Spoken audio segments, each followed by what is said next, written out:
I appreciate those that make an effort to stay truthful. It's good for your own self to be true to yourself. The other ones, well, I think you need to reflect on what you are doing with your time and your money, because you are paying big money to the university to take some courses. So try to take advantage of those. Now, I am still thinking how I'm going to handle the people that cheated. And those that cheated most likely are going to be reduced their grade on 10 points from whatever grade you got. And please spare your TA and me sending emails trying to make excuses, because we are not going to answer to those emails once we reach a decision on how to handle those things. And for next exam, the last two exams, the final, usually I give it as a home test. Now it's going to be in class, in a room, and the only way for you to take the exam is going to be your laptop. No cell phones, no small screens, no privacy things on your screens, no nothing like that. And in any case, I can detect when you are switching pages while you are doing the exam. Having said that, just wanted to inform you about that decision. And if there are no questions, I'm going to start with the intro to ecology. No? Okay.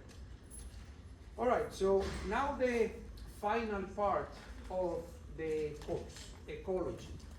Now you are going to see how things all fit together, starting from evolution, analyzing the beautiful diversity of our planet, and how that beautiful diversity of our planet has evolved, adapted to our planet and the environmental conditions that they are facing, and how in real time they are interacting with each other and the factors that are affecting them. That is what we are going to cover in this last chunk of the course.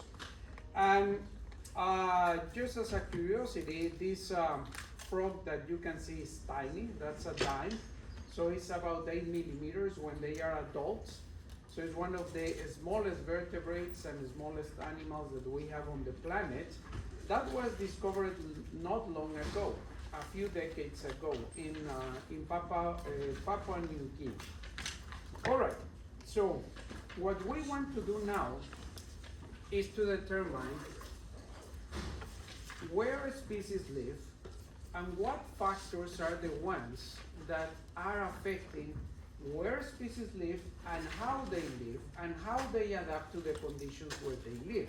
Of course, when we are talking about abiotic conditions, most of the conditions are related to temperature, precipitation, especially in terrestrial environments, and in addition to those, when we are in aquatic environments, a lot has to do with the nutrients that are available for organisms and the light. Because remember, water absorbs light, not all light penetrates into the very bottom of the ocean, and we will talk about those things. So, usually for terrestrial ecosystems, the most important abiotic factors are going to be temperature and precipitation. And in aquatic environments, in addition to those two, we are going to have nutrients and light availability, okay? And there you have pictures of a coral reef where light availability is there in large abundance, and then a bottom ocean ecosystem where there are no light autotrophs. Everything in there is based on chemistry. We will talk about that. So in your textbook, the definition of ecology that you have is that it is the study of the interaction of organisms and the living and non-living portions of the environment, meaning that every one of you is going to be interacting with things that are alive and things that are not alive, okay? But a more general definition of ecology that derives from this one is that those interactions with living and non-living portions of the environment are going to define the abundance and distribution of organisms. If you see ecology textbooks, older ecology textbooks, the definition of ecology was the study of the distribution and abundance of organisms. Very simple, but underneath there is a lot of nuance, because how do you know why an organism is distributed in this geographical location? Okay, what factors are affecting it? Okay. Now, in biology, something that you are going to notice is that we have to learn to move across the scales. We need to learn to do the brain gymnastics of zooming in and zooming out to understand things. And that is very good practice, because mostly everything in the sciences needs a different perspective. You need to zoom in and zoom out at different scales. Even in physics, when they care mostly about single particles and electrons, they need to zoom out many times in order to make sense of what they are finding at those tiny scales. So, in biology, and in particular in ecology, we're interested at these different scales. So we can start from the organism level all the way to the global ecology, okay? And organismal ecology is basically asking how an organism structure, physiology, morphology, behavior allows it to adapt to the conditions where those organisms are living, okay? So there is a lot of physiology, evolution, and then an organism is not in a vacuum. We have to start considering other types of interactions. One example at this level, though, is how do, for example, flamingos select a mate? That is behavioral ecology. But then behavioral ecology is not in a vacuum, because how do they select a mate? It is in reference to the other individuals of the same species. It's when we jump to population ecology. And populations are groups of individuals of the same species that are living in the same area and at the same time, so they can have interactions with individuals of their own species. And that is the reason why an organism or an individual at the organismal level can select a potential mate. Now, when we are at the scale of populations, what we are interested in are in the factors that are going to determine how populations increase or decrease in numbers. One example is what environmental factors affect the reproductive rate of a population of birds, like flamingos, okay? For example, where do they live? What do they live there? Because maybe they are adapted to salty lakes in high mountain environments.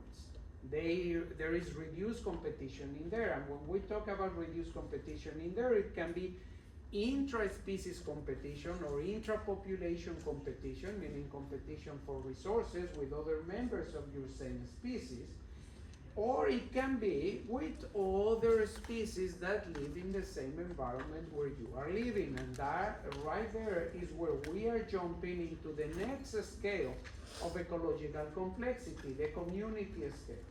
Okay? Communities are groups of populations of different species, or groups of individuals of different species. That is what a community is. And in community ecology, in addition to analyze all the abiotic factors that can impact the structuring of the community, we are very much interested into the different types of interactions. And we have already mentioned in previous lectures what type of interactions we can have. Which ones come to your mind? What type of ecological interaction we have discussed? Mutualism, yeah, that's a positive one. Parasitism. Say it again?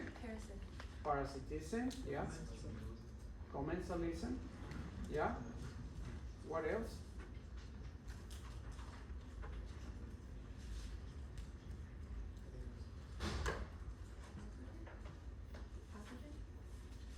Yeah, that's parasitism. Competition, right?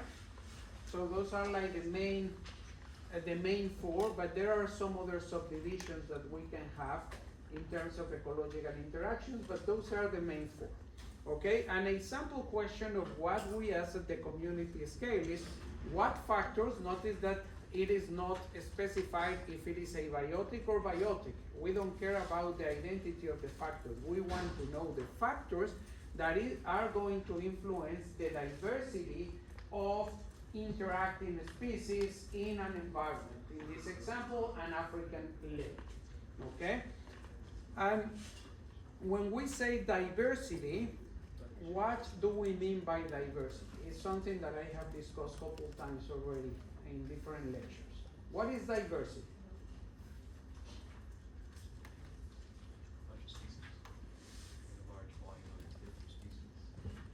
Say it again? A large volume of different species. Large volume. Well, I wouldn't use those two words.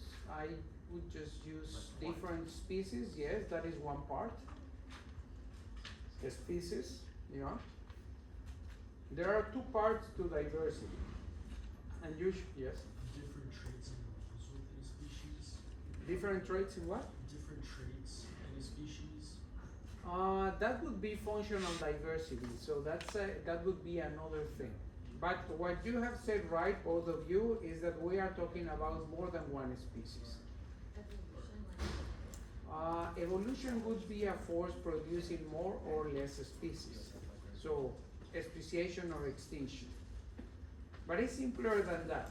So, usually people use interchangeably diversity with species richness. And that is a mistake. Because species richness is what? If you go to sample a lake or a forest and you record the species located in there, what do you have?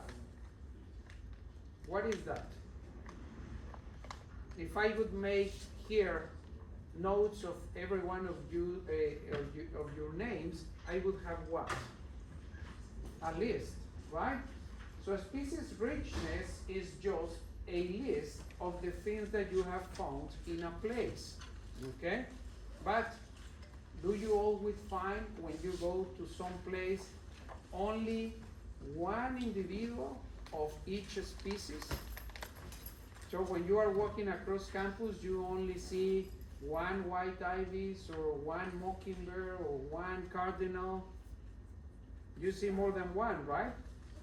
So that is diversity, and that is the portion that we call abundance. So diversity is a composite measure. It's a measure of what are the species that you find in a place and what are the numbers for each species that you have recorded in that place. That's why you know what would be a common abundant species, what would be a rare species in a place. What would you say a common bird species is around here in the Tampa area? Mockingbird. Mockingbird for sure. What would be a rare one? Florida scrub jay for sure. Yeah, they are highly threatened. You can see them, but very rarely in this area. Okay, so yeah, you see, diversity is not just a list of the species that you find in a place. It's the list plus the abundance distributed across that list of species. And the technical term that people use for that is evenness. Okay? Now, after community ecology, what we want to jump to the next scale is ecosystem ecology. And here is a little bit different to what we've been saying before. Ecosystem ecology cares about the flux of energy and food sources across the environment. So they are more dealing with energy flow, chemical cycling in the environment where the organisms are living. Like, for example, a question would be, what factors control photosynthetic productivity in an aquatic ecosystem, okay? So we are, at this scale, we don't care too much about the species identity or how they are interacting. We want to know how chemical energy and light energy is moving through all the organisms living in that environment. For example, a wetland or a tropical forest. It depends on where you are on the planet.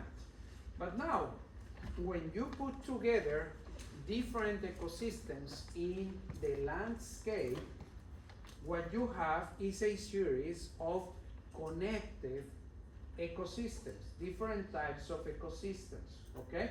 For example, the most obvious one is when you go up a mountain slope, as you go higher and higher the slope, you will see that gradually the environments change, all the way to something like tundra, where there are no trees, or the trees that are up in the mountain are stunted, or the snow peaks, and then you go down and you would have pine, coniferous forest, then you would have a tropical cloud forest, then you would have a seasonal tropical forest, and then you would have dunes or other type of wetlands and more aquatic habitats. So, and all those might be connected. So some individuals would be able, some individuals of different species might be able to use more than one of those environments, and they are going to be moving, okay? So at the landscape level, we put basically everything else together. We care about the organisms living in there, how many species do we have, how they change when we move from one ecosystem to the next one, how is the energy flux happening in those landscapes, etc., etc. Okay? One question is, to what extent nutrients from terrestrial ecosystems might affect organisms in a lake? Because at this scale, it's not that we are putting boxes around different ecosystems and those are the borders or the limits, but they are somehow connected. And many times, marine or aquatic ecosystems are going to affect dynamics in terrestrial ecosystems and vice versa, okay? And then after landscape ecology, we reach global ecology, so the whole planet. And basically what we want to know at this scale is how there is an exchange of energy and materials across the different landscapes and biomes of the planet. Some type of questions that we can ask is, how do global patterns of air circulation affect the distribution of organisms on the planet? We will talk more about air circulation, how air moves, water currents in a moment. Are there any questions so far? So is like an ecosystem the same thing as a biome? An ecosystem, yes. But when you say a biome, you are talking about the definition of, for example, a tropical forest. This is a tropical forest. That is the type of biome known as tropical forest. But when you go to ecosystem ecology, what you are interested is within that biome, how nutrients and chemical energy are cycling through that biome or through that ecosystem. So saying ecosystem adds the dynamic portion of ecology into that biome. Okay? Anything else? No?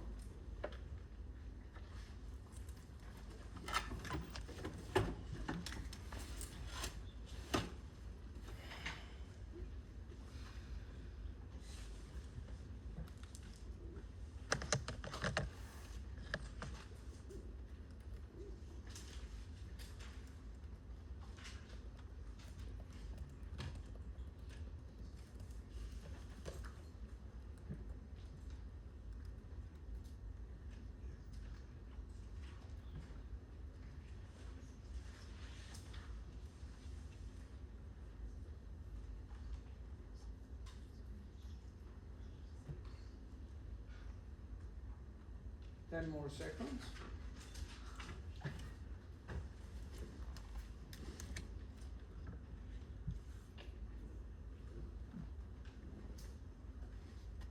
Okay.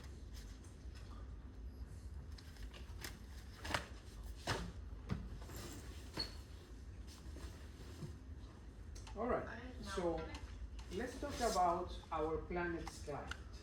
The climate are the long terms that we observe in how things, abiotic conditions change, or what do you expect in the long run. It's not the weather. The weather is the daily changes in the things that we care about. Is it going to rain? Is temperature going to be hot or cold, etc., etc. Climate is the long-term things that we observe in different parts of the planet. And the most important thing affecting the climate on the planet across seasons or across the year is solar radiation. Okay, the sun is basically everything for us. And the sun and where you are on the planet is going to determine the type of environment where you are living. It's going to determine the circulation that you observe both on the earth in land masses and the ocean currents. Now, when we are talking about solar radiation, when we have clean atmospheres, what we can see is that a lot of the incoming radiation is going to be absorbed by the surface of the planet. A few is going to be refracted out into space, some is refracted by the atmosphere, and some other is absorbed by the atmosphere. And when we are talking about the greenhouse gases effect, then conditions change in terms of the solar radiation that reaches the surface. So a lot of solar radiation, or from the solar radiation that reaches the surface, the one that is refracted back to space is going not into space, is going to be trapped because of these greenhouse gases. It's going to be trapped, that is going to lead to warming of the surface temperature. And also, in addition to that, and in a counterintuitive way, what is happening is that a lot of the radiation that is coming into the planet is going to be refracted back by this same layer of greenhouse gases. So something that is counterintuitive is that when global warming is increasing a lot, like we are living now in these decades and in this century, at the same time, there is starting to be global cooling because of this effect. A lot of solar radiation is trapped right here close to the surface, but a lot of solar radiation is refracted back to space. That means that not all the solar radiation that would be under normal conditions arriving to the surface is arriving to the surface. It's just being reflected back to space. So this can be counterintuitive, but the time frame that you need to understand this is not decades, is not centuries, it's thousands of years. And that's why we can switch between ice ages and warm periods. We are living in the last warm period after the last glaciation of the Pleistocene. Okay? So, questions? Yes. So what causes like the different alternating warm periods and ice periods? It's just like with the sun. Yeah, it's a combination of different things. So you know that the Earth is not spinning really vertical. It has a tilt of about 23 degrees.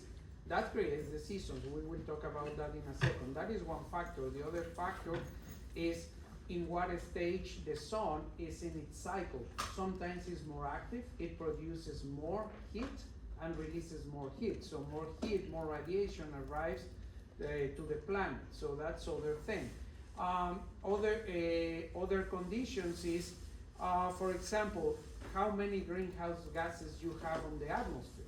Because we've seen the effect that we are seeing in these last 2 centuries in the geological record. For example, when we were moving from the Carboniferous period into the Permian period, the Carboniferous period was very wet, was very warm, and then when they started, when the conditions started to dry, many of that material started to die, and that many of the things started to go into the atmosphere. So it became very dry because more of the radiation was kept on the planet. But in addition to that, it was not only the greenhouse gases. Remember that by the end of the Permian, the continents came together and many volcanoes started to explode. That is more addition of greenhouse gases to the atmosphere, so that is going to cool down the planet a lot. So you see, it is warm, but it's helping to cool down the planet at the same time. But you wouldn't observe the ice age in 100 years. That is going to be cumulative, okay? It can speed up depending on the current conditions that you are living. For example, in the Permian period, probably the cooling of the planet happened a lot faster than under normal conditions. Because in the Permian, you have lots of volcanoes throwing ashes to the atmosphere that covers more of the solar radiation.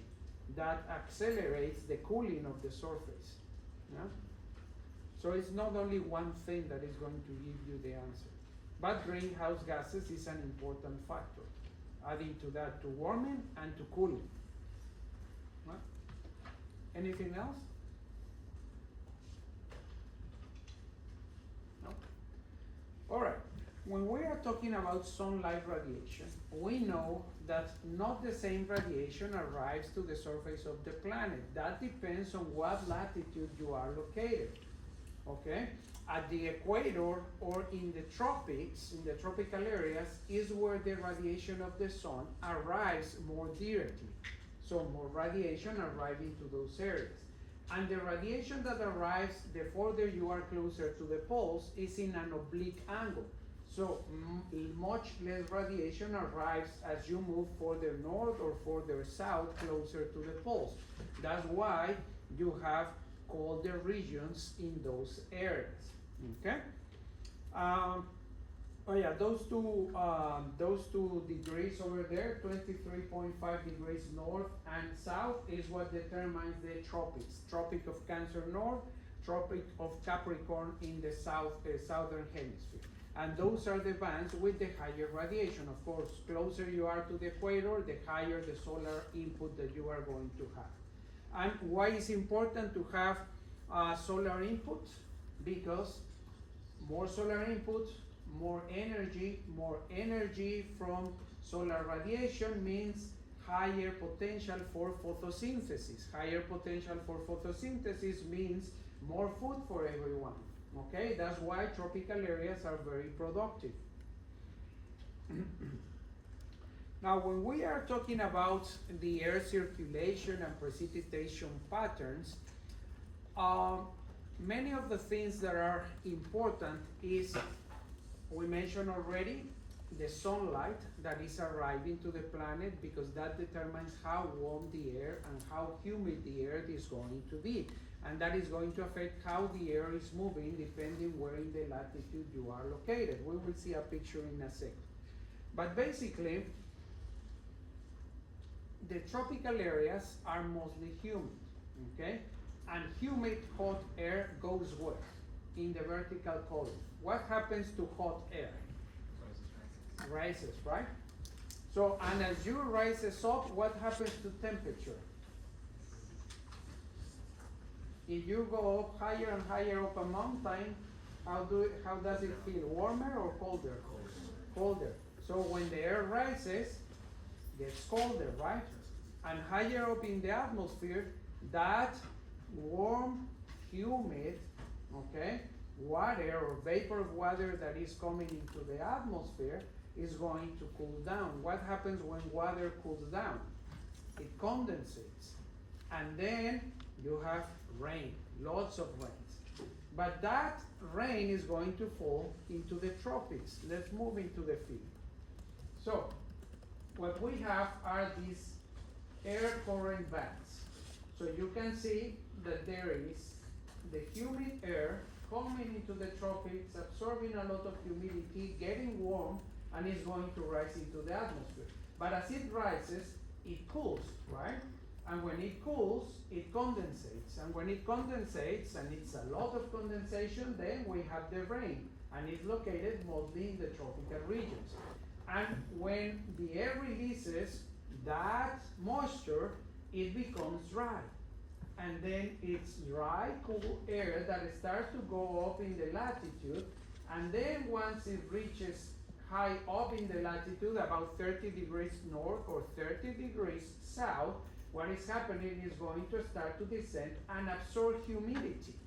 And when it absorbs humidity, it's taking humidity from where? From the environment. So that leads to the arid areas of the planet, to the desert parts, okay? So, now that is not the only thing that happens with air currents. The earth is not just fixed like this, it rotates. And that rotation is different depending on the latitude. Yeah, you have the ball rotating, but when you spin a ball, where does it go faster? On the poles or on the equator? The equator. In the equator. the speed is faster when a ball is rotating at the equator than on the poles. So that creates a differential of speed as you move in latitude, and that is going to disrupt how the wind is moving across the planet. We will see that more detail in a second. But I want to make sure that you are understanding this. So we have here half of our planet. We have the tropical areas, North Pole, South Pole, and here different bands showing you the main features that you can expect on those areas. So you will have in the tropics what we call low pressure, and it's going to be very humid. And as you move either further north or further south, the conditions are going to be changing. For example, here all year round is mostly humid and very green, very productive. If you move a little bit further north, like 20 degrees, then the winter becomes dry and the summers are the wet portion. And then you can continue going that direction. But what is the reason for that? What we were talking about, this cell circulation of the air on the different parts of latitude. Again, warm air, cold air, dry cold air absorbs humidity and comes down onto closer to the surface of the planet. That warm, humid air gets warmer and warmer when it circulates into closer to the equator. And at the equator, it starts to rise because it's warm enough. And then when it goes up, it starts to get cool, water condensates and precipitates. And then now we have dry, cold air.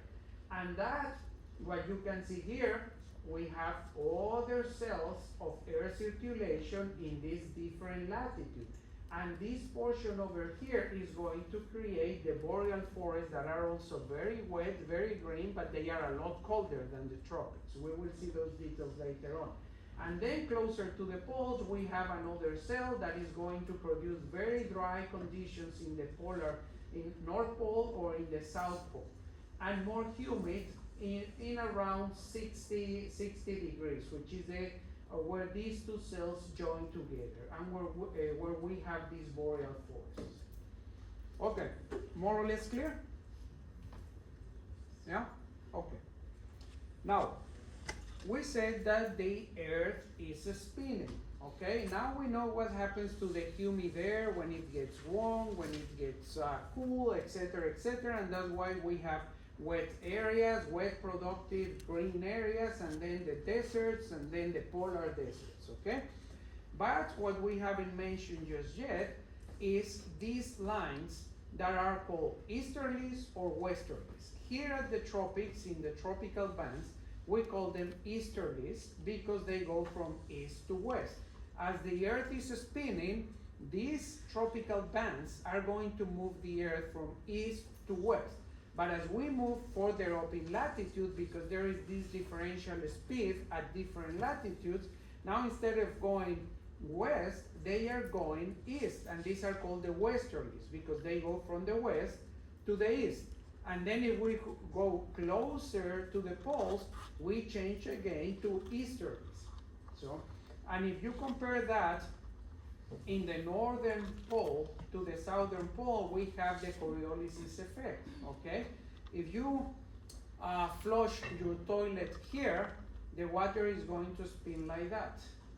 If you flush your toilet in the southern pole, it's going to go the opposite direction, okay? So, and that is due to the difference in rotation, difference in tilt of the planet, and how fast it speeds, and how the westerlies and the different currents are moving. Now, here is a map of the distribution of annual Earth temperature. You can, the warmer the color, the higher the temperature. You can see, which probably you already know, that the warmer areas are the tropical areas in the planet, okay? And then precipitation is also very similar. It corresponds to tropical areas. All this band with very deep blue color over here, okay? Questions? No?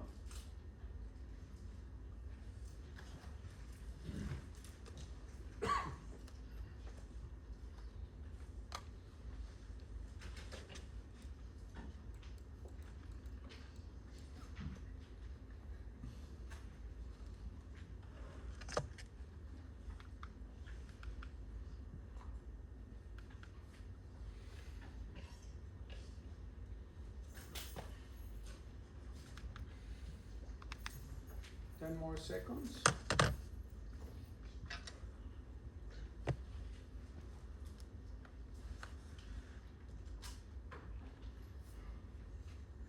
Okay.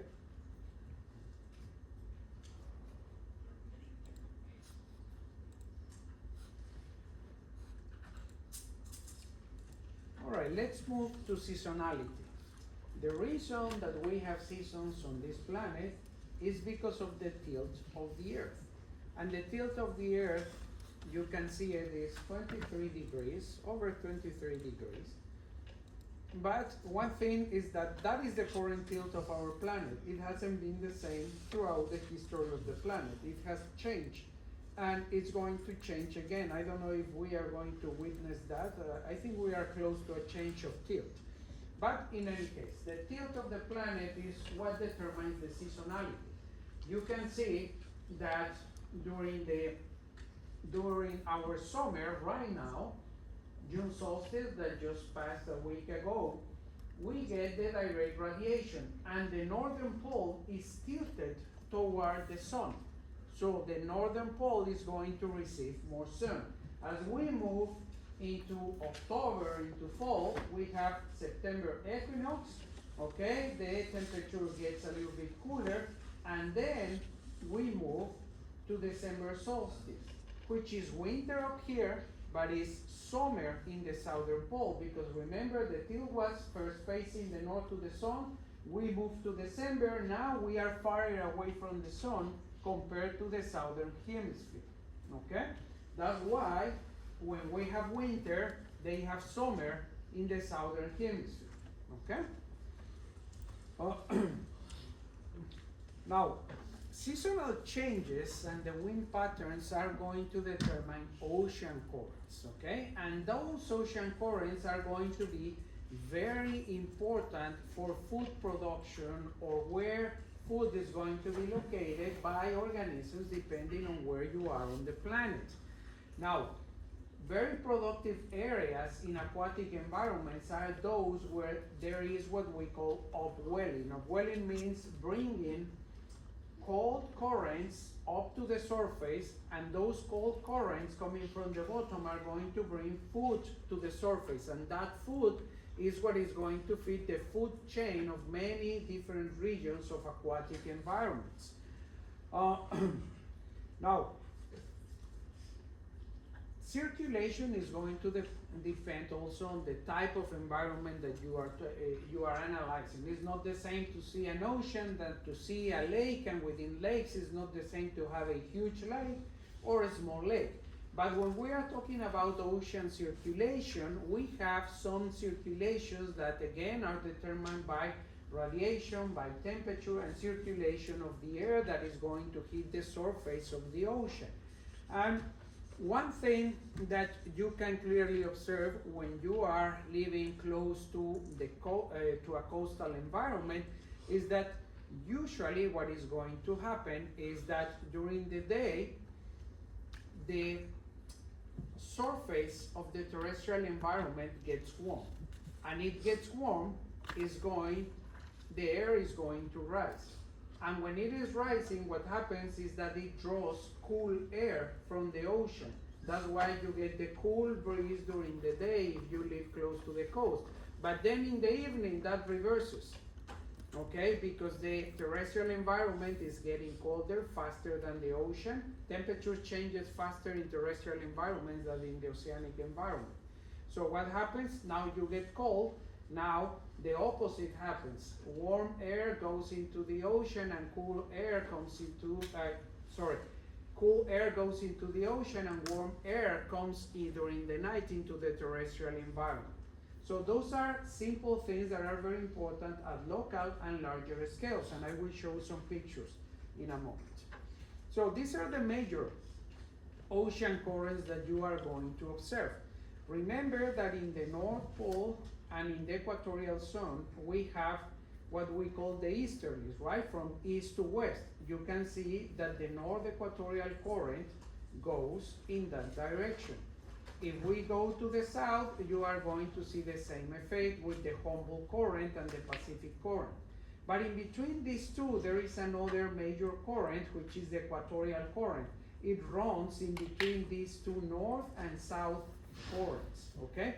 And these are very important because as you can see here, the Humboldt current, when it gets closer to the landmass of South America, it brings cold water to the surface. And that cold water brings up a lot of nutrients, and many food, aquatic food chains depend of welling of nutrients to the coast, and the same happens here in North America. Now, the reason why Europe is warm or temperate is because of the Gulf Stream. The Gulf Stream is the one bringing warm conditions to all the Europe land masses that you see in here.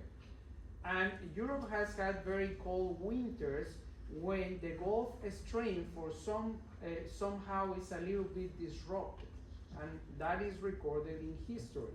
Now, we are having issues right now with many currents because of global warming. Global warming is going to disrupt air circulation on the planet. If air circulation on the planet gets disrupted, you can imagine that ocean circulation is going to get also disrupted.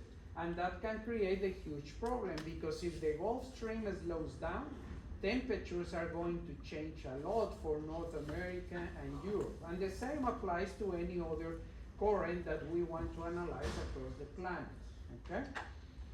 Questions? No? Okay. Now, when we are talking about mountains, mountains have this effect that I just mentioned. So during the day, a lot of cool air comes into the land, and that cool air starts to absorb humidity as it goes inland. And of course, humid, warmer air starts to rise. And of course, it's rising, and then once it reaches a certain level in the mountain, it gets cool enough, so the water condensates and falls into the ground. And where that water falls is where we have the biome that we know as cloud forests in the tropical areas or as boreal forests in northern latitudes. But when you are dealing with a mountain range, the air coming from the ocean drops all the humidity here, and the one that crosses the mountain barrier is very dry. So on the other side of the mountain, what you are going to find is a desert-like environment, or a very dry environment, or huge grasslands that don't have much precipitation. Okay, this is what I just explained. One detail about mountains is that usually those mountains that have a slope that is facing south are going to get more solar radiation, are going to be drier compared to north facing slopes. Okay, so conditions are going to be harsher in terms of temperature for south facing slopes. And one way that you can know where the north winds are coming from, if you pay attention to trees like oak trees or pine trees when you are further north, you can see that the trunk of the tree is not the same on all sides. You will see that one side looks more humid, damp, and it has probably lichens and some other vegetation growing, and the other side is bare. Well, which one do you think is facing north? What side of the trunk of the tree do you think is facing north? The bear side? No. The north side, because the north side is going to have less solar radiation, but it's going to have more humidity. And humidity is very important. It's going to get solar radiation, but not so much as to cook whatever is facing south. Yeah? So that's one way that you can orient yourself if you don't have a compass, or another way to orient yourself. You can use the vegetation to know, okay, north must be somewhere over this direction. Okay? Now, when we are also talking about mountains, when we go up the mountain slope, the lower the temperature. Okay, so the more similar that the environments of the mountain are going to be to the environments that we find in northern latitudes or latitudes closer to the poles, okay, like pine forests. Uh, there is something that happens in valleys that are in between mountains. So valleys usually, if you are down at the bottom of the valley, they are going to get very cold during the evening and are going to remain cold in the first hours of the day. And the reason is because this kind of a pot shape that mountains give to those valleys are going to create what is called an inversion layer. And what happens is that there is cool air coming up the mountain, because remember, mountains high up are cold. So the air is coming down, is cool, but then it gets warmer the lower the mountain you are. So the air gets a little bit warm, but then it reaches the bottom and during the evening gets really cool. But that layer of warmth is trapped in there because suddenly during the evening you have cold air from the top and then cold air from the bottom. So the warm air at mid height of the mountain gets trapped. So that's what we call the inversion layer. Okay? That's an effect on valleys. Questions?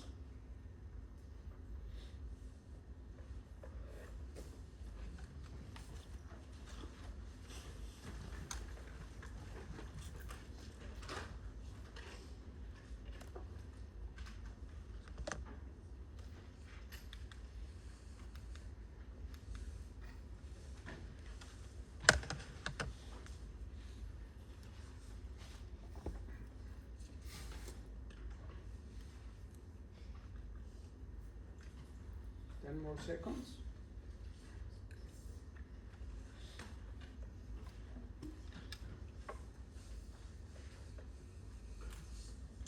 Okay.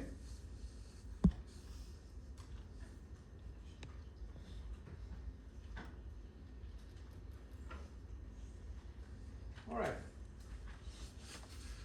Effects of vegetation on the climate, local and global climates.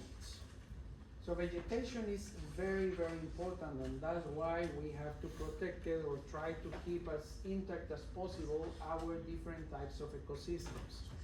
So what happens is that here on the figure, on the left side, you have an area that has a forest, an intact forest.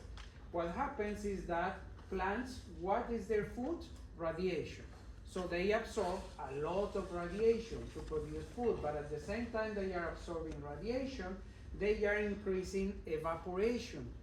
They transpire humidity, and that humidity goes up into the atmosphere, it cools, and then it goes back as rain, okay? Those are normal conditions. But then when we destroy or modify the environment for human purposes, like urbanization, like cities, there is the same radiation coming into the planet, but there is very little things to absorb that radiation. That increases temperature, that increases dryness, and there is less evaporation coming back into the atmosphere. Less evaporation means what? Less precipitation, okay? And that is an effect that happens in modified environments for mostly for human purposes, and is very clear in cities. No, we humans have transformed more than 50% of the planet, either for cities or mostly for agricultural purposes of different kinds in order to feed a growing population. Now, urban centers are a classic example of what happens with an inversion layer type of a valley, even though it is not a valley. And the reason has to do with what we just discussed in this portion of the figure. So what happens is that there is a lot of radiation coming in here, and there is very little humidity coming up. What it creates is an inversion layer of warm air in here and a lot of warm conditions within the city. Probably, Tampa is not a good example of this, but LA, New York, you can really feel the change in temperature when you come from outside the city, like in LA, you come from a natural area, or from New York, and you enter the city, you can start to feel the increase in temperature. You can feel it here maybe in downtown, but Tampa is a very green city, so it buffers a lot of this effect. But then again, what happens is that the warm air that starts to raise is trapped by this inversion layer, and what it happens is that even though it's still warm, it moves outside the city, and outside the city there is a lower temperature, right? Because there is more vegetation. You have suburban and rural areas. And what happens? The air cools. And then when the air cools enough, you get the rains and cold wind during the evening, late afternoons, and you can see that pattern now. I mean, if you live, for example, I don't know, in Lutz, Wesley Chapel, there are greener than areas closer to downtown, you will see that a lot of rain happens in those areas compared to the downtown or areas surrounding downtown. Okay, so this is the effect that we observe when a city is put in place, especially cities that are not green. Questions? No? Okay, microclimate. Of course, we've been talking about the climate in general and all this circulation and what happens around the planet, but something that determines where organisms live is the microclimate, okay? Microclimate refers to those conditions that are very local, okay? You can be in a place that is like a tropical area, but if it is a remnant of a tropical forest, the closer you get to the edge, even though you remain within the forest, conditions are going to change, and that is called an edge effect. The closer you are, let's say what has happened in tropical rainforest, they are cut down for cattle raising, and you can see really the blocks of tropical forest, and the edge effect goes several meters inside the forest patch. So that means that even though you can be inside the forest, you are not experimenting the same climatic conditions if you are closer to the edge of the forest than if you are in the core of the forest, okay? So that can be an example of microclimate. The other thing that we have to consider always in order to understand environments and the factors that are going to impact organisms is if they are abiotic or biotic conditions, okay? And one thing, if you remember, we already mentioned a couple times that the two most important abiotic factors are temperature and precipitation, meaning humidity. The warmer we are getting with the planet, the drier the conditions are going to get, and we are getting warmer. And the problem is that, as I have mentioned probably before, is not that these warming or cooling effects have not happened in the history of the planet before. It's the rate at which they are happening. We are getting warmer and warmer, faster and faster since the Industrial Revolution. We were in a warm period, but with all the pumping of all these greenhouse gases and many other things that we are doing, like modifying or destroying natural environments, we are accelerating that rate, and that is the problem. The problem is not that the planet hasn't seen this. I mean, the planet has seen much worse than this, but this is worrisome for whom? For one species on the planet, us, because we are killing ourselves. So we need to fix it if we want to have a long-term perspective as a species, okay? By the end, if we do business as usual, by the end of the century, we are looking at an increase of 2 to 11 degrees Fahrenheit. We are already 1.6 or 1 Celsius degree warmer than about 100 years ago, and that feels a lot. And I think if we reach the most extreme prediction by the end of the century, we are facing something similar to the increases in temperature that many animals suffer during the Permian period, by the end of the Permian.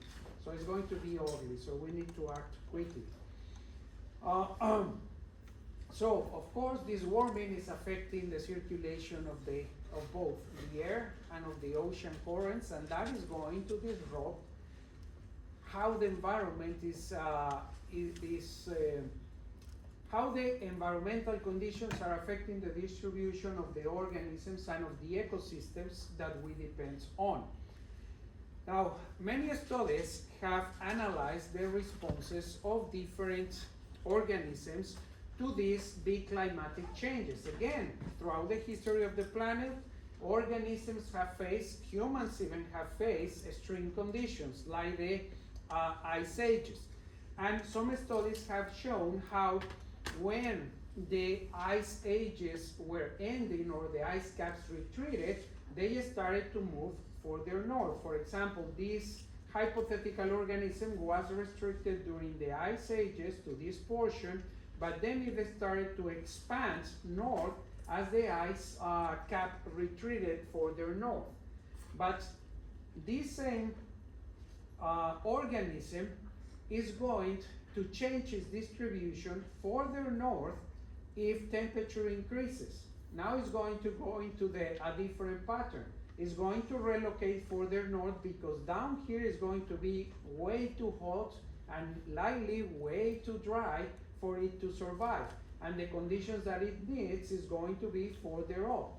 And the stronger the changing in climate, the further the contraction in geographical distribution is going to be. And this is just a hypothetical example, but that hypothetical example has been recorded for many species. Some examples are our pollinators, and that is worrisome because if you remember, I already mentioned that we depend, literally depend on pollinators for our food. They do the job that would cost billions of dollars per year to our economies because they are the ones carrying the pollen from one flower to the next. And as you remember, what is the dominant plant group on the planet? Angiosperms, right? Flowering plants. More than 90% of the plants on the planet are flowering plants. And most flowering plants need pollinators or seed dispersers, like bats or like birds. If we just kill pollinators, disrupt populations and communities of pollinators and seed dispersers, then we are going to have to find people to go with brushes to pollinate every single flower. And that costs a lot of money, okay? But going back to the topic of how conditions are changing. Some species are responding by moving further up into the poles because things are getting too warm for them. Others are expanding their distribution, like mosquitoes. But if it gets too dry, mosquitoes are not only expanding, some other species are recorded to be reducing their distribution because, yeah, they like high temperature, but not that high because that high means less humidity. And what do they need to reproduce? What? Humidity, high precipitation. And if they don't have it, they have to contract the distribution. So what the point that I'm trying to make here is that depending on the lifestyle of the organism that we are looking at is going to be the response to global warming. Not all the species are going to respond in the same way, okay? Are there any questions before we move into biomes?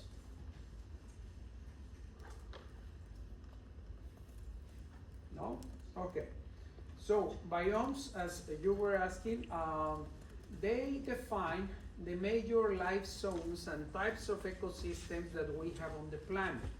And basically those biomes are determined by the dominant vegetation that that ecosystem has, okay? For example, if we say it is a pine forest, it's because it's mostly pine. Maybe different species of pine forest, but it is dominated by pine species, by conifers. If we say a tropical forest, now is dominated by tropical species. Usually the typical tropical plant species is broadleaf because there is plenty of radiation, there is plenty of humidity coming around, so they don't need to have these needle-shaped leaves like conifers because they live in the tropical areas, not in the northern areas. So depending where you are on the planet is the type of conditions that organisms need to adapt to. And those biomes are determined by the dominant plant or plant species that are located in those areas. Here you have the list of the most common ones. You can see the tropical forests, all in these bands in the equator. Then you have other very humid environments like this temperate broadleaf, and then further north the conifer forest. And then you have the deserts, more or less around 30 degrees north and 30 degrees south, all over here. So, and all that is affected by what? By how precipitation and temperature are circulating around the planet. Now, when we are studying biomes, there is a typical graph that is called a climograph. And that climograph is a graph like this. You have temperature on one axis and then precipitation on the other. And if you plot the type of biomes that we were just mentioning, you will see that they are distributed in specific areas where you find those conditions. For example, desert areas. There is higher variation in annual temperature because, as you know, depending where the season of the year, and within seasons of the year, in the evening, deserts are cooler. In the day, they get very hot, so there is a lot of variation in temperature. But when you see the variation on the x-axis on precipitation, is very narrow. Now, if we contrast that with tropical forests, you see that there is a lot of variation in precipitation in tropical forests, depending where they are within the tropics, but there is very narrow variation in temperature. More or less, temperature is constant across the year. Why? Because they receive a lot, more or less the same amount of sunlight. Okay?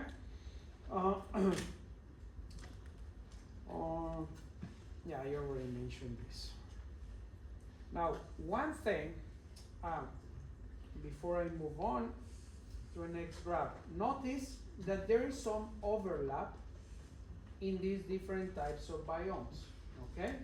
And when you are moving across the landscape, remember that we mentioned that you are going to see the changes. Let's say that you are starting to walk here or biking in this area and you start going further north. As soon as you reach northern Florida or Georgia, you are going to start see larger pine trees, conifers, bigger type. You will start to see the difference if you start in Miami or flat wetlands, very few trees, and then further north, more trees, more humidity, etc., etc. Okay? So those areas where you start to see the transition between different types of ecosystems or biomes are called ecotones. Okay? And ecotones are very important areas because they determine the type of organisms that are able to survive in the different types of environments. And those ecotones are also areas where you can find something that happens that we discuss in the portion of evolution of the course that is called hybridization. So many sister species that have adapted to different types of biomes in the areas, the populations that are living close to ecotones are places where they open the possibility of interbreeding. Okay? Other important thing that you can see within biomes, depending on the structure that they have, is vertical stratification. The closer you are to the equator, the more the vertical stratification that you are going to observe. Why? Because there is a lot more complexity in tropical forests compared to a conifer forest where everything is pine trees. In tropical forests, you have many different layers. So you have the grounds, underground, the root systems of different organisms. Then you have the shrub layer, you have the bushes, you have the mid-story layer, then you have a first canopy, and then the emerging trees, which is the larger ones, up in the canopy, the very, very tall trees in the tropical areas. And within each of those layers, there is complexity building up in the tropics with epiphytes and other type of plants that provide other niches that are not available, for example, in pine forest. So there is a lot of vertical stratification, especially in biomes that have trees, okay, or different layers of vegetation. Disturbance is the general term or the technical term that we use to mention that an environment or a biome has been disturbed, and it can be a natural disturbance event like a fire, a storm, a hurricane, or it can be a human-made disturbance, okay? So there are natural and human-made. Okay, questions? No? We are going to do a brief tour of the main biomes on the planet. I already mentioned the tropical rainforest. Here at the bottom, we are going to have a graph showing the precipitation on purple color and then the temperature on orange color. You can see that there is very little variation in tropical forest ecosystems, especially in temperature, but also in precipitation. So conditions are very constant through time, okay? And what did we say about evolution when organisms are adapting to conditions? Under what conditions they are more likely to adapt to new niches? What do you need across evolutionary times or across the generations in order for an organism to adapt? You need variation in the population of organisms, but when you are talking about the environment, what do you need, how do you need the environment to be for you to adapt? Let me, I was gonna say like stable. stable, yeah? Concentrate. And that is one of many hypotheses that wants to explain the latitudinal gradient of species richness, which says the closer you are to the equator, the higher the diversity that you are going to find, okay? And one of the hypotheses is related to this constancy of environmental conditions throughout the year and across years. Why? Because then, if an organism is branching from a common ancestor and trying to adapt to a new niche, that niche needs to have some constancy across times. Because now, if we move to an environment that is constantly changing, how do you adapt to something that is constantly changing? Okay? You start adapting to certain temperature, certain precipitation, and then next year is another ballgame. Okay? So conditions change. So that is why the one hypothesis among many others that the tropics have higher diversity, the constancy of climatic conditions. All right. Deserts. Here you can see in the graph that there is a reversal, okay? There is an orange area in here. That yellow-orange area under the curve is because compared to this, you have high precipitation and the temperature is here, they are constant, but now when we move to the desert areas, what we have is that temperature is over here and precipitation is very, very low across the year.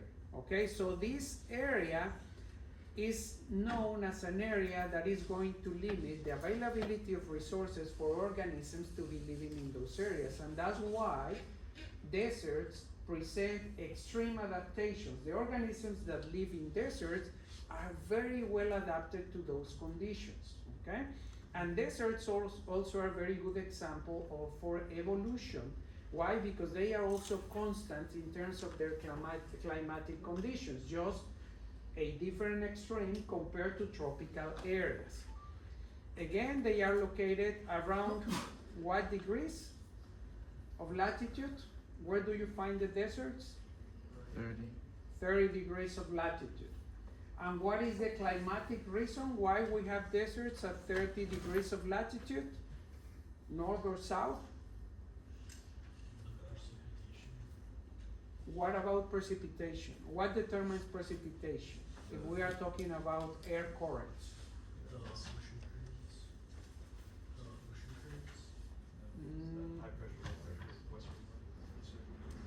Yeah, yeah, high pressure, low pressure, how the earth is rotating, so it determines where the air is circulating. And remember, warm, humid air starts to do what? Go up. And as it goes up, it cools down, it condensates, and it drops precipitation, and that happens closer to the equator. So a lot of rain, a lot of water closer to the equator. And that same air that starts to circulate out of the equator is now dry and cool, and it starts to go down more or less at 30 degrees. But at 30 degrees, when it starts to go down and warming up, is taking the little humidity that there is available from the environment. So that humidity that is taking as it goes down, it creates arid conditions, deserts, okay? Now let's move into temperate grasslands. So real grasslands, very few trees, mostly shrubs, and if there are trees, they are stunted trees. Now, one thing that I want you to see is that when you see this blue portion over here, it means that we have freezing temperatures, okay? And you can see that there is a lot of variation across the year, both in precipitation and in temperature. In the temperate grasslands, most precipitation and higher temperatures are during the spring and summer months, which is basically the breeding season of organisms in those areas. Questions? All right, deciduous forests. Those are further north, but they are more similar to tropical forests. Why? Because they have a lot of humidity. You can see in here is very high humidity across the year, although there is some seasonal variation. Winters are drier compared to the summers, which is the breeding season of all the organisms living in those places. And then you can see precipitation over here, and there is many months, like 2 or 3 months, where there are freezing temperatures in this forest. Okay, so the winter months, basically. Boreal forests and temperate evergreens. So here we are getting closer to the North Pole. And this type of forest actually is the largest biome on the planet. Okay, it doesn't look like, because we have different distortions depending the type of way that we are looking at the map of the planet. But this biome is the one that is the largest on the planet. So boreal forests are the largest ecosystems on the planet. And you can see something here, that half of the year they are in freezing temperatures. So only during late spring and all the summer and end of the summer is when you have higher temperatures. And not that high, we are talking about a peak of 15 Celsius degrees. That's not much. And then precipitation also peaks during the spring and summer months. Okay? So a lot of the adaptations here on the organisms are going to be to temperature, low temperatures, not to humidity. There is plenty of humidity in this environment. And then further up, we are talking about the polar region, the tundra, also known, the previous one, this one is also known as the taiga, the boreal forest. And then further up is the tundra, something similar to the grasslands, but of course it's going to be very cold up there. The type of trees that we have are rather shrubs, and they are very sparse in the environment. So again, the adaptations are going to be to very low temperatures, okay? And also there is not much rain, especially during the winter period. So more than half of the year is going to be very cold and very dry. The closer we get to the poles, it's going to be even colder and drier. Questions?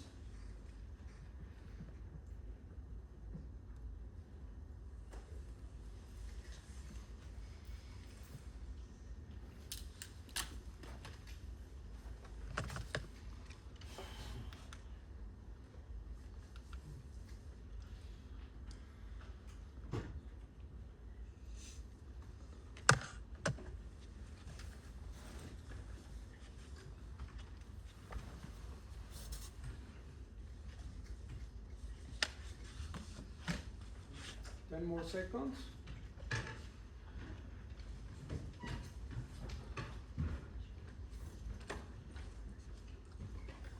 All right.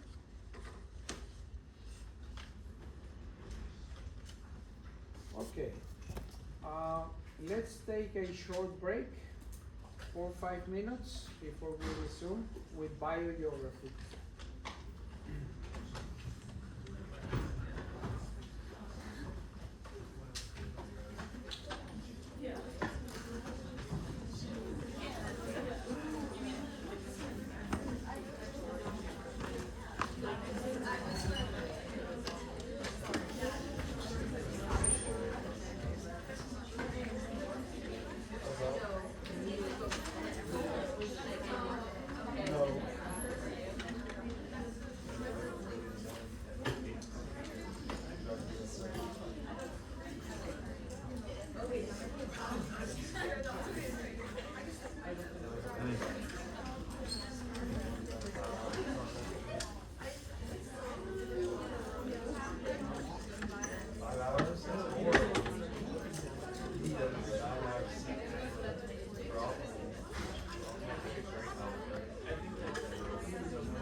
Or do you just want to keep it there?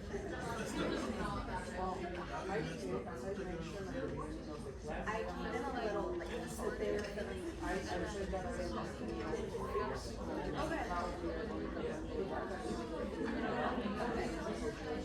Yeah, just because it's so back to back with Tuesday and Thursday already, and then for all of us to start coming when like some people are taking super serious and are like being honest and genuine with taking the test. I just feel like I understand trying to be fair with all like students in the class, but I feel like and mine is just like as a punishment for people that are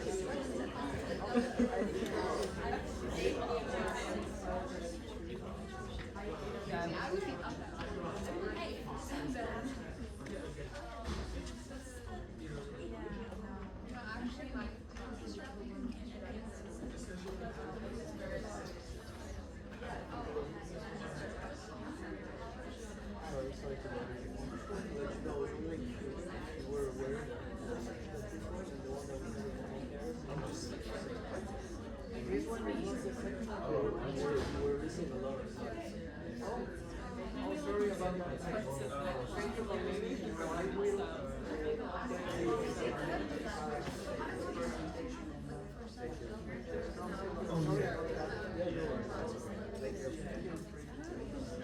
No school was fine. But I've been like, someone got was like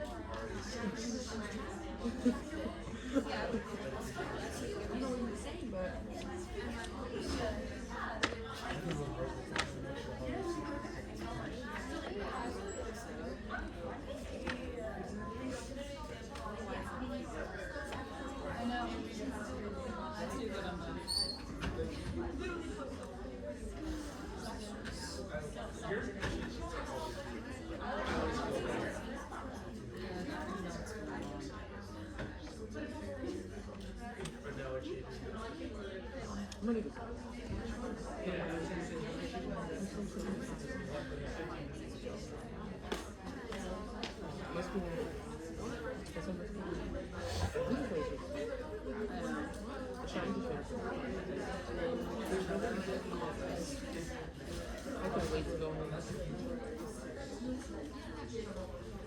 It's not. It's easy to carry. It's like, I could have been enjoying myself. I don't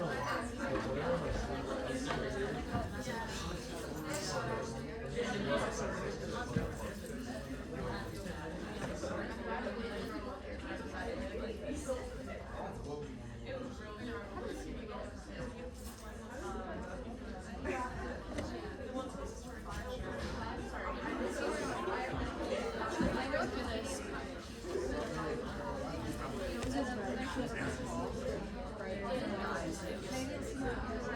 know it's so close.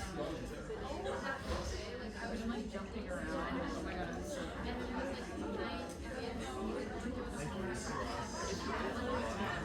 freaking out.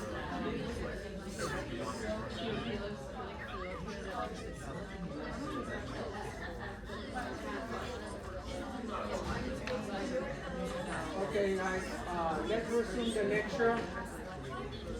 So we are moving now into biogeography, which is the study of the distributions of organisms on the planet. So before we've been talking about the climatic conditions around the planet, how those climatic conditions define the ecosystems or the biomes where organisms are living. But now biogeography wants to understand the distribution of those organisms across the planet. Okay? So climatic and and the climate defining the biomes are going to define what organisms are living in there.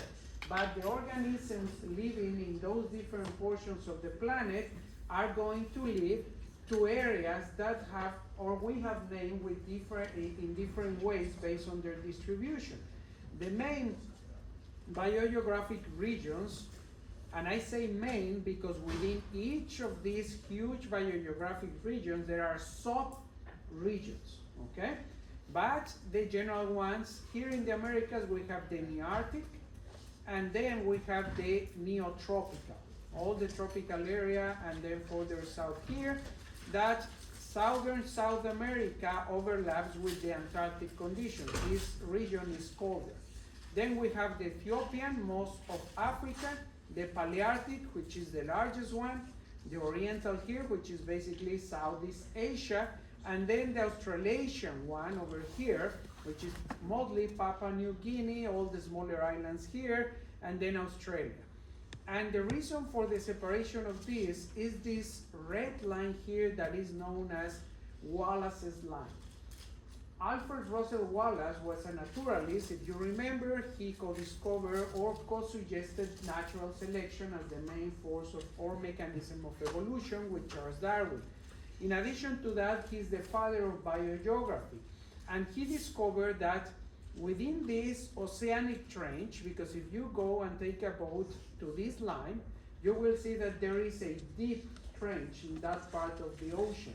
And for some reason, it has become a huge barrier to the distribution of organisms from Southeast Asia to Australia and Papua New Guinea.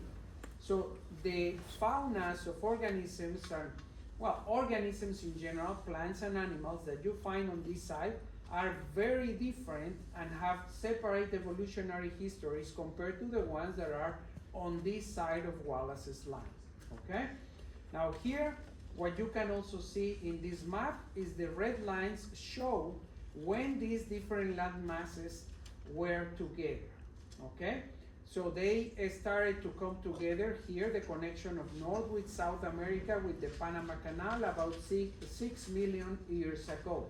That is the most recent one. The others are older, like for example, the one that bring India with all this other region of the Palearctic and that generated the Himalayas. That happened about 45 million years ago. And then the black lines over here, they are telling you how long ago these land masses separated. Because remember, the last time we had a supercontinent was when? When we had Pangea last time?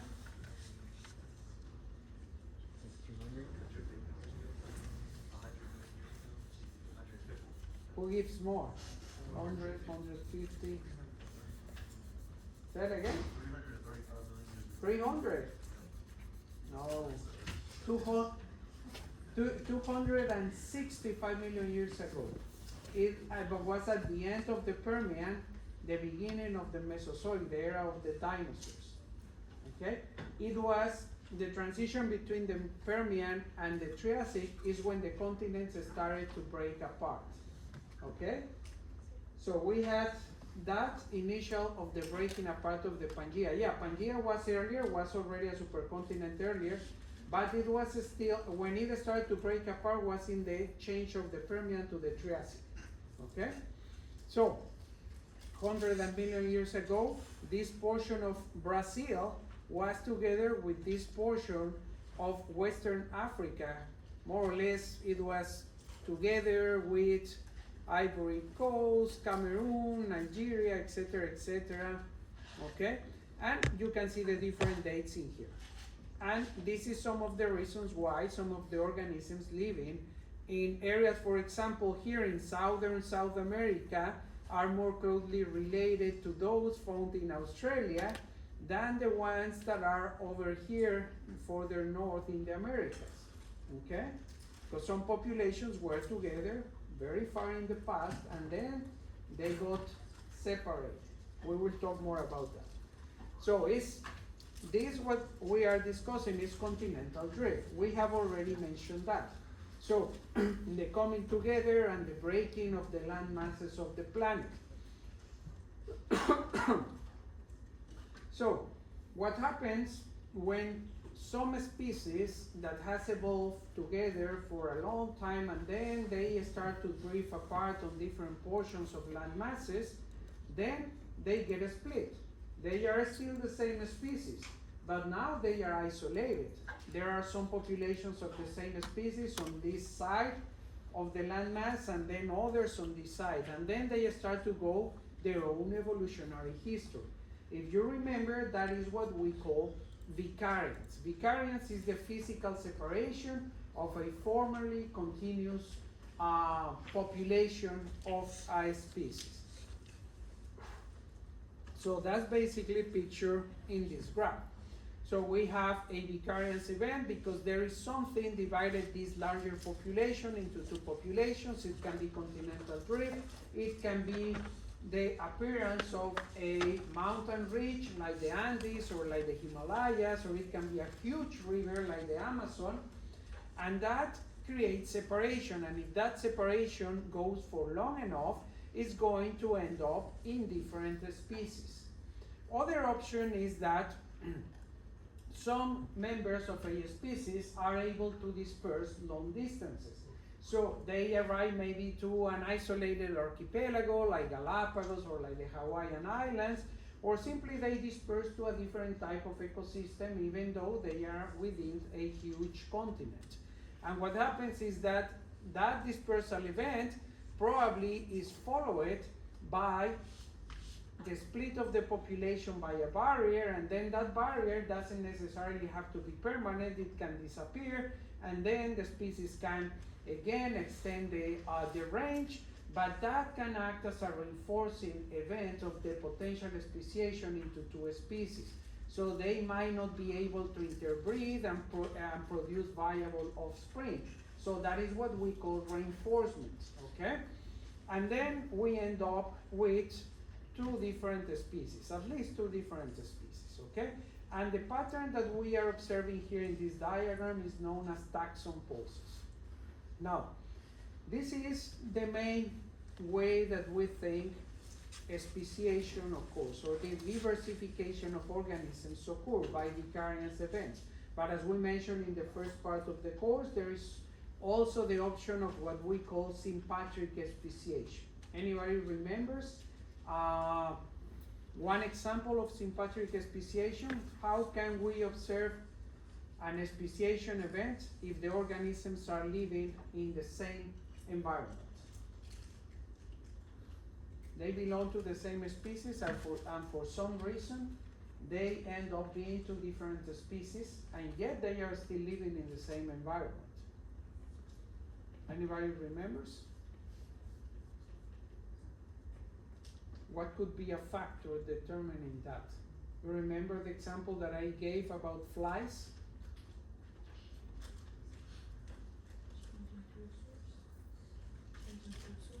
Yes. So food sources. Maybe there is a portion of the population that decides to use another food source that is better for them, or they just decided to use that food source, and by adapting to that new environment and food source, that species starts to drift from the former species, from the former population. And then if that continues throughout generations, that can lead to some speciation event. Because remember also, as they are adapting to a new food source, maybe the food source is not producing the fruits that the flies are going to use at the same time as the other members of the population. Maybe they are using apples, and the apples come during the winter months, and then the other food source comes later on in early spring. So now there is seasonal separation also of those two populations that have adapted to use different food sources. Okay? So again, sympatric speciation is less common, but it has been recorded in nature. The most common one is allopatric speciation. When we see it related to biogeography, is what we call vicariance events, because there is geographical separation. Species area relationships, that is another important thing in biogeography. We know that the larger the area, the higher the number of species that we are going to record. You can see here in the graph a study done on bird species here in the Pacific Islands, and they consider New Guinea, which is a very large island, like the source population for all these other smaller islands. And what you can see is that as the area increases, the number of species increases. That is the general pattern in biogeography. But something nested within that pattern has to do with how close an island is to the source of the colonies to those islands. In this case, how close you are to New Guinea. Because you can see here, Hawaii, okay, is not that close to New Guinea, and yet it has high species numbers. And the reason for that compensation is because they have large islands, okay, that provide enough environments for organisms to adapt. But when we are talking about small islands, let's take as an example this over here, they don't have as much area as, for example, the Solomon Islands, which are these ones over here. They are tinier, and yet they have the same number of species, or very similar numbers of bird species compared to these larger islands. And the reason for that is because these smaller islands are closer to the source, okay, which is a larger land mass. In this case is New Guinea, okay? So again, the larger the area, the more species you expect to find. But within that, the closer an island is to the source of colonies, to that island, the higher the number of species that you also expect, okay? Let's look at this video to summarize all this what I have said. Exploring island biogeography. Islands are unique ecosystems that are often used by ecologists to investigate basic principles. Famous naturalists R.A. MacArthur and E.O. Wilson first used islands to investigate factors that determined the number of species present in a given area of land. MacArthur and Wilson assumed that most islands, particularly those formed by volcanic activity, were at one time empty ecological spaces with no species present. They proposed that the number of species on an island represents a balance between the rate of species colonizing the island from the mainland and the rate of extinction of species already present on the island. They developed a theory that established the subdiscipline of ecology known as island biogeography. Let's investigate how factors such as island size, distance from the mainland, and time determine the rates of species colonization and extinction. First, let's investigate how island size affects the number of plant species present on an island. This map shows a number of different island groups located in the Pacific Ocean. Let's collect information about the island group's area and the number of plant species present. These data will automatically be added to the plot of number of species versus island size. Solomon Islands are 40,000 square kilometers and have 654 plant species. Fiji is 18,500 square kilometers and has 476 plant species. New Caledonia is 15,000 square kilometers and has 396 plant species. Samoa is 3,100 square kilometers and has 302 plant species. Niue is 50 square kilometers and has 25 plant species. Cook Islands are 250 square kilometers and have 126 plant species. As the area of an island increases, so does the number of different habitats found on that island. A diversity of habitats supports greater species richness. This relationship can be described by the equation S equals CA raised to the power of Z, where S represents the total number of species present. C is a constant, measuring the number of species per unit of area.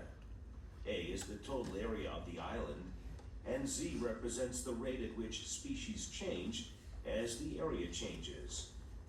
F.W. Preston first proposed this equation in 1962.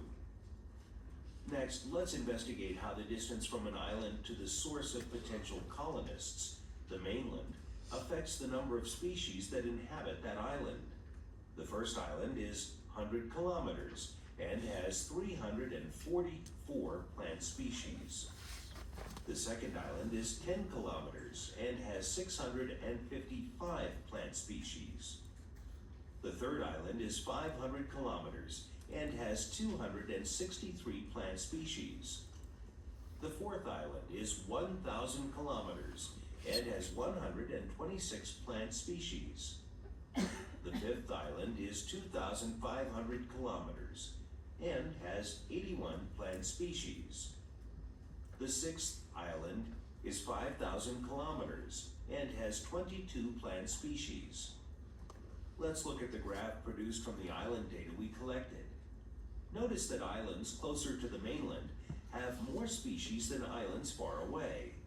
That means more species are capable of colonizing islands that lie closer to the mainland. This may be particularly relevant for species that are not mobile on their own. For example, the likelihood that seeds from multiple plants will be wind dispersed to an island increases with the proximity of that island to the mainland or source pool. Islands often occur together in chains called archipelagos. In an archipelago, smaller islands tend to occur farther away from the mainland. In most natural systems, island size and distance are not independent factors. Let's now find out how the number of species on an island depends on both island size and the distance from the mainland. To learn the relationship between these multiple factors, let's first examine the island farthest from the mainland. As you can see, the number of species declines with decreasing island size and increasing distance from the mainland. Let's now understand how the processes of colonization and extinction combine to determine the number of species on an island.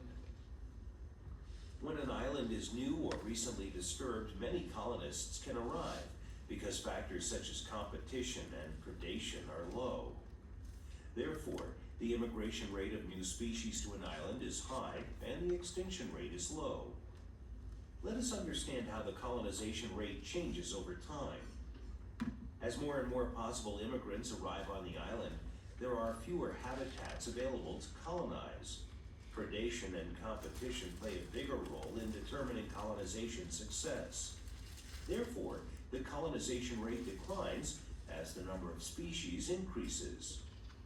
Now let's see how extinction rate changes as more and more species colonize the island. Initially, few species are driven to extinction. As more species arrive, the influence of predation and competition becomes stronger and makes extinction more common. The point where the curves for immigration rate and extinction rate intersect is the equilibrium number of species. Below this point, colonization exceeds extinction, and the number of species will continue to increase. Above this point, extinction exceeds colonization, and the number of species will decline. After a long time has passed since the emergence or disturbance of the island, hundreds to thousands of years, the number of species is predicted to be at this equilibrium number. Now let's see how colonization and extinction rates are influenced by island size and distance from the mainland. Islands closer to the mainland are more easily found.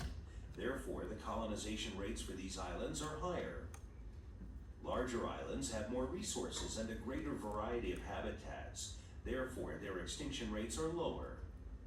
The highest expected species richness is predicted on large islands close to sources of potential colonists. The colonization rate is higher on near and small islands than on far and large islands.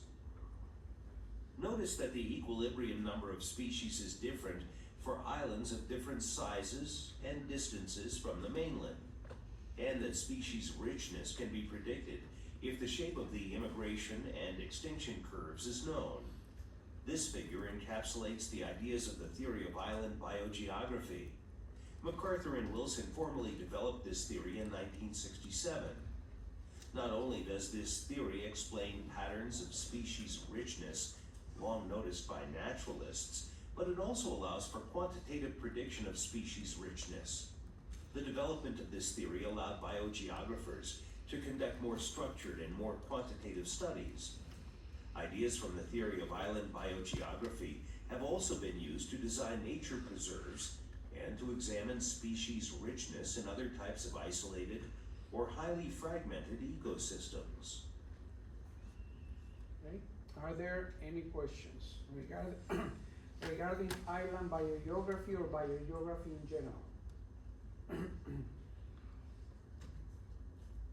Was this clear?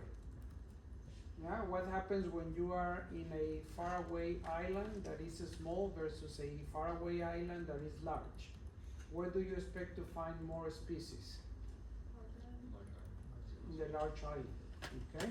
And the closer you are to the source, meaning a continent or a large mass like New Guinea, in the example that we reviewed, the higher the number of expected species that you are going to find in that place.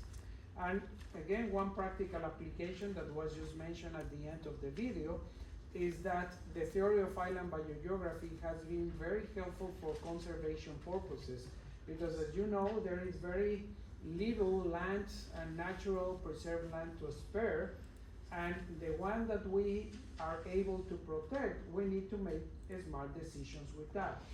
And island biogeography gives us a baseline in order to get the best design to protect as many species as possible.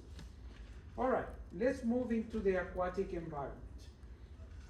Remember, we mentioned that terrestrial environments are mostly determined by temperature and precipitation. And when we talk about the aquatic environment, in addition to those two, is going to be how much light it gets into the environment, and also other chemical factors. In particular, an important one is salt concentration. You will know that in the ocean, concentration of salt is very high, it's 3% compared to less than 1% in fresh water. Now, oceans have a large impact on the weather of terrestrial environments, and the reason for that is because 75% of our planet is oceans, is water, okay? Other importance of aquatic environments is that a huge part of the oxygen that we have to breathe on the planet is coming from photosynthetic microorganisms of the plankton that we have on the oceans, the phytoplankton in particular, okay? Freshwater biomes are going to be, in contrast to ocean, are going to be more influenced by what where in the latitude they occur, because temperature is going to affect how the water is going to move with the changing of the seasons across the year, and also depending where in the water column you are located. So we have here just two diagrams showing you, first of all, that photosynthesis in aquatic environments is going to occur only in the photic zone. And more or less the photic zone, depending on where you are in an aquatic environment or if you are in the ocean, is going to be about 200 meters in depth. So all the way down to 200 meters, you can still see some light coming down. Then the rest is going to be this pelagic, this zone that is called the aphotic zone. So no light, everything, whatever environment that whatever community of organisms or ecosystem that you find here that belongs to the benthos is going to be based on chemo-autotroph organisms. Then you have the littoral zone in lakes, for example, and then the limnetic zone. And that limnetic zone in the water column, in reference to the depth, is known as the pelagic zone, okay? In basically the same areas we have in the ocean. So we have this photic zone, the aphotic zone, the pelagic area, and then the portions closer to the land. In the case of the ocean, it's called the neritic zone. In the case of freshwater environments, it's the littoral zone. Okay, just different names for the same thing. Important in terms of communities is that whatever organisms you find on the floor of the aquatic environment is called the benthos. Okay? It can be in the photic or in the aphotic zone, it doesn't matter. The only thing that changes is who is at the base of the food chain. Here are photosynthesizers, here are chemoautotrophs, okay? And one important source of food for the ones living down here is the detritus. Detritus is just basically the dead things on the surface that are going to flow down to the bottom of the ocean. And that represents a lot of the food for many organisms at the bottom of the ocean or at the bottom of a lake.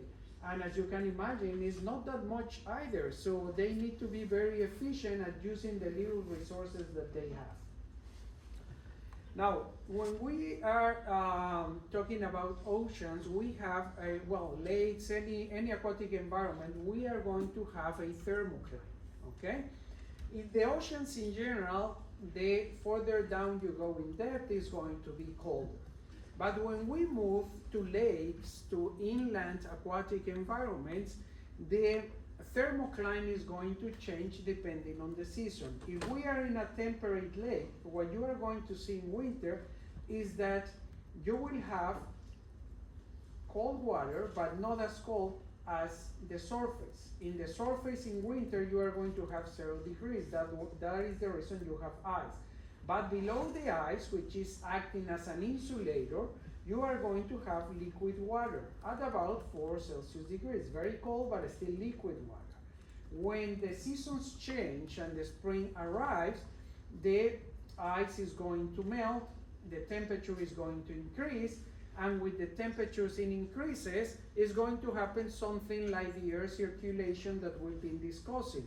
The water is going to start to move in the lake, and that is going to bring the water to be in a more or less the same temperature at the bottom and at the top. And of course, that movement is very important in the spring and in summer because it's going to bring nutrients of the water column. So remember, cold waters at the bottom are rich in food, okay? So when the water moves, more food for all the organisms present in that environment. And as the spring becomes into summer, temperature more or less stabilizes, and with the stabilization of temperature, then you have a clear thermocline in lakes. The bottom is colder than the surface of the lake or the river. And then as, again, the seasons change and we are right into autumn, there is recirculation of this water and a lot of nutrients coming from the bottom waters of the summer to the surface warmer waters, okay? So that's what happens in temperate areas.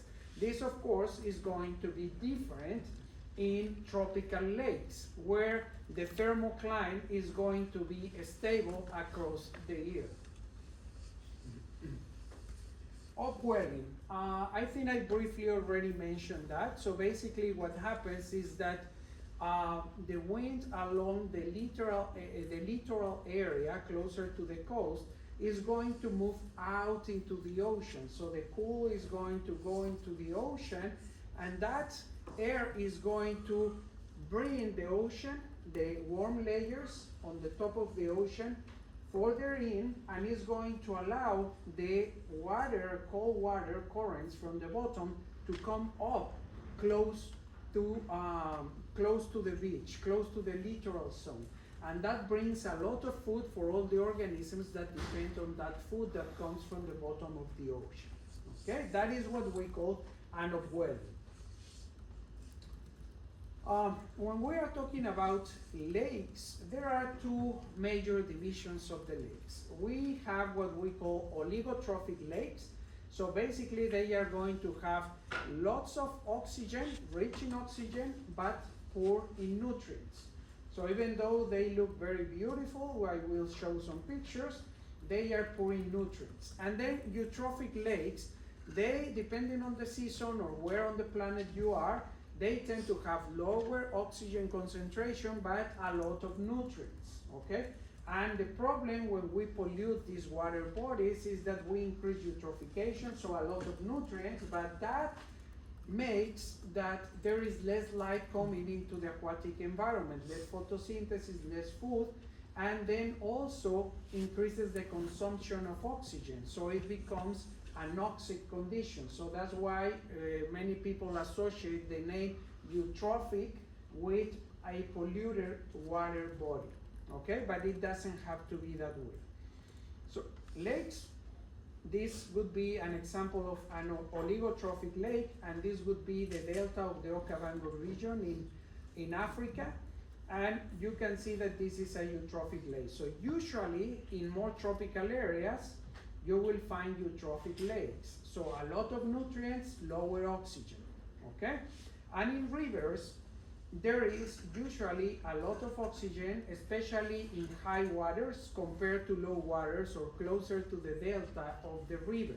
And also there is difference between temperate or mountain rivers compared to rivers like the Amazon, especially more in the lower waters closer to the ocean.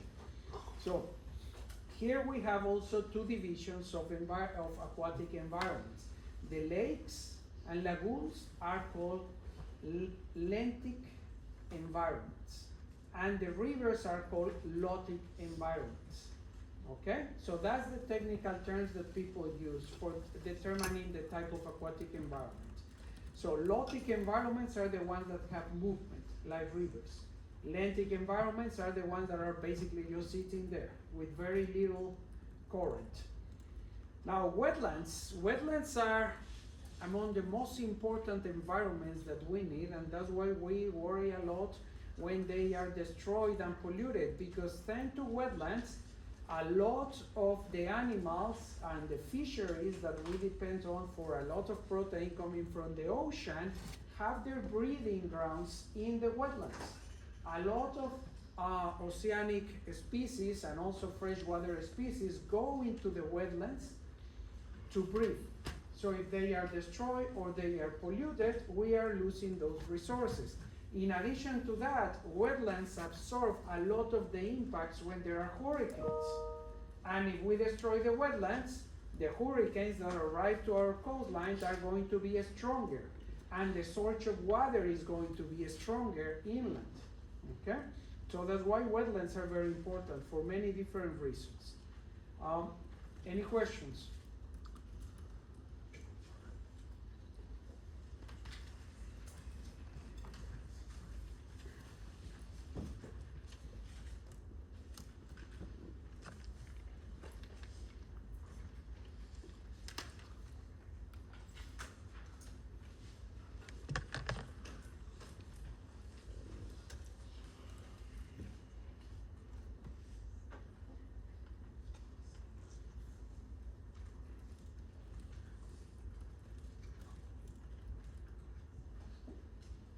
10 seconds.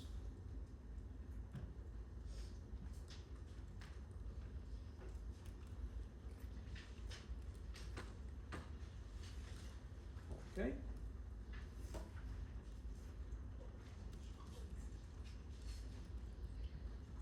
All right.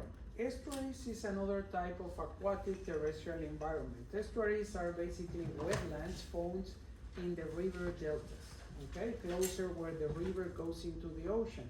But what is interesting is that there is a gradation, but not based on temperature, but based on salinity. So the closer you are inland in the estuary, the less salinity there is. The closer you are to the ocean, the higher the salinity. And there are organisms. Estuaries are basically nurseries for many different organisms, freshwater and marine organisms. But of course, they are not going to use the estuary equally. They are going to divide the estuaries based on the salt concentration, because some organisms are not adapted to low salt concentrations or vice versa, okay? Again, very important places to protect. Intertidal zones, those are zones in the aquatic environments that vary depending on the time of the day, because they are determined by the tidal, the tidal changes throughout the day. So there are high tide, low tide conditions, and there are species that are adapted to all the different conditions of this tidal environment, but some are adapted to stay on the higher portions of the littoral zone, and when there is low tide, they are exposed to extreme heat, and when they are covered in high tide, the heat is lower. But they need a special adaptation, some adaptations that some organisms further down in the littoral zone are not going to have, okay? So an intertidal zones, again, are very productive, and you can have high diversity of organisms because of all those daily changes that you have in the tide level, okay?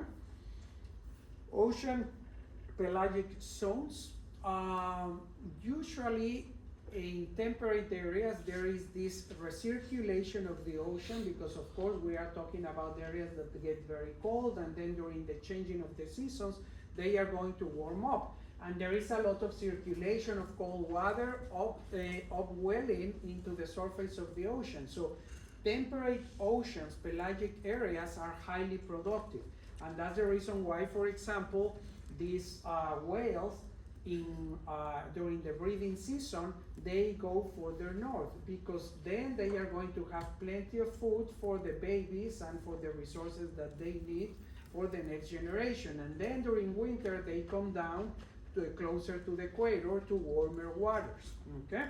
So of course, not every portion of the ocean is going to be as productive as those cases. Some portions of the ocean are basically like deserts. There is very little resources in them. Coral reefs, we have already mentioned, they are the rainforests of the oceans, and we are doing a very, very bad job at protecting them. So we need to do better, otherwise we are going to lose a huge portion of the diversity that lives in aquatic environments. Then the marine benthic zone, which basically depends on chemoautotroph organisms. They are adapted, of course, to low temperatures, to high salinity if they are in the ocean, and to very high water pressures, because remember, the further down you go into the water, the higher the pressure that the organism is going to feel. So they need to be adapted to very hard pressures at the bottom of the ocean. Questions?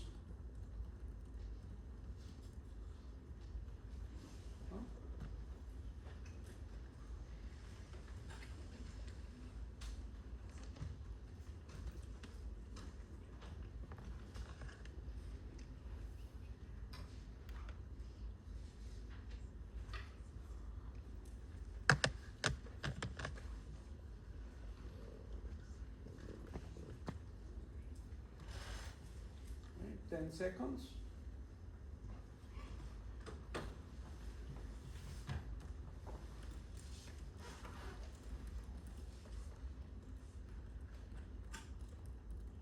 Okay.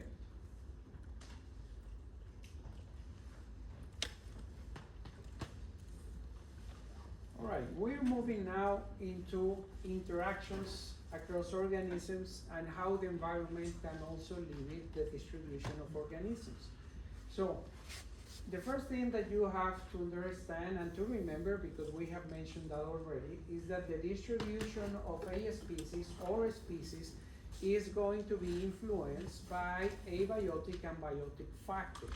If it is not because an abiotic factor and you don't find the species in a potentially suitable environment, the reason might be a type of ecological interaction, like pathogens or the lack of a pollinator that the species is adapted to. Like, for example, the saguaro cactus that are in the deserts of southwestern US and northern Mexico, the Sonora Desert. So what we have is the green dots represent the distribution of this type of cacti. And they are lacking in the deserts of the Baja California Peninsula. And the reason is not because the conditions are different to this portion of the distribution. The climatic conditions are there.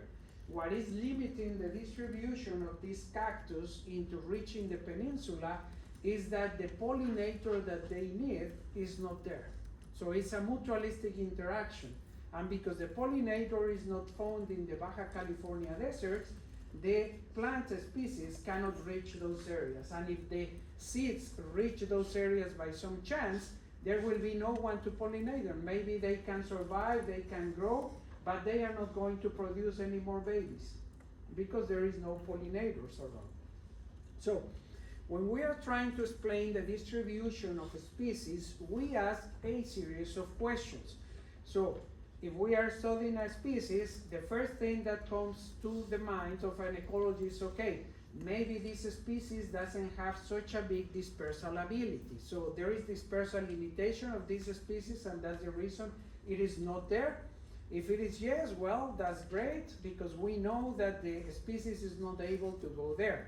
But it's not sufficient. Maybe it's a no, but even if it is a yes, there might be a combination of not the capacity to reach those areas by your own dispersal capacity, but also if you would be reaching those areas, there might be biotic factors limiting the distribution.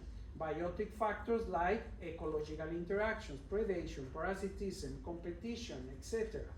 So, another yes, okay, that might be the reason in combination with not enough capacity to move to those areas. But if it is no, then maybe abiotic factors. Maybe the chemical conditions are not appropriate, or the physical factors, temperature, lights, etc. are not appropriate. So we have these three main questions that we usually ask in order to know what factors are limiting the distribution of those organisms across the planet. This is one example of a very successful species that arrived to South America in the 1800s. So the cattle egrets are original from Africa. They are widely distributed in there. And they arrived to South America in the 1800s by their own means. Nobody brought them there. And since then, they have expanded further north. You see the dates in here. So they arrived to Florida in the 60s, and then now they are reaching these portions. And you can think, well, that should be very cold. Yeah, but remember the weather is warming now, so they can survive those apparently cold conditions. So this is an example of dispersal capacity. If you don't find the cattle egret in an environment, it's not because of dispersal limitation.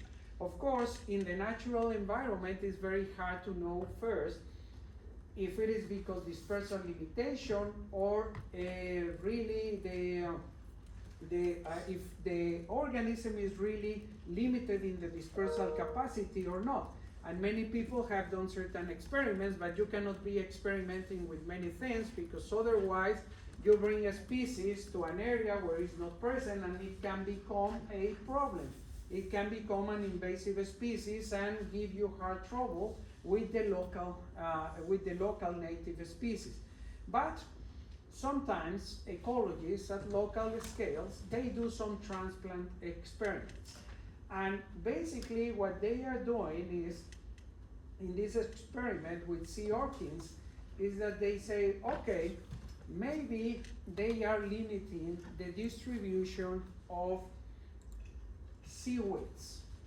And really they weren't sure if they were the limiting factor of seaweeds until they translocated sea orchins into an area that didn't have seaweeds, or the sea orchins in the other treatment of the study were removed from the environment. And as soon as the sea orchins were removed, the seaweed recovered. With sea orchins present, there was no seaweed or very little seaweed, okay? So those are the limiting conditions in terms of interactions. So again, we saw the first one, there can be limiting distribution due to the dispersal capacity of the organism. There can be limited geographic distribution of the organism due to ecological interactions, like in this case, herbivory, okay? The other case of interactions, it can be predation or a pathogen.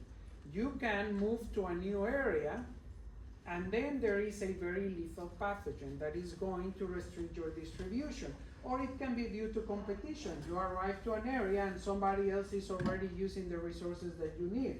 And if they are better and more efficient at using the resources, they can outcompete you.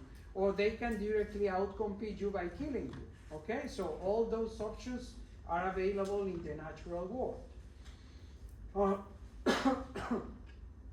Again, for you to remember, these are the factors that are going to determine the distribution of organisms in the environments where they live.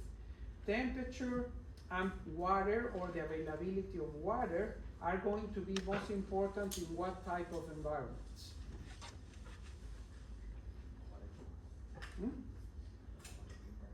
Terrestrial. Temperature and precipitation, okay? And those, in addition to availability of oxygen, salinity, and other chemicals, are going to be important in aquatic environments, okay? So, temperature is important because every organism is going to have a range of temperature where they do best. As soon as you go down that range or border of that range, things start to break apart. Okay, we all know that we increase enough the temperature and proteins start to denaturate. So if we don't have viable proteins, we are going to die. Okay? Oxygen, of course, oxygen is important because if there is not enough oxygen and you have organisms that depend on oxygen, they are not going to be able to survive.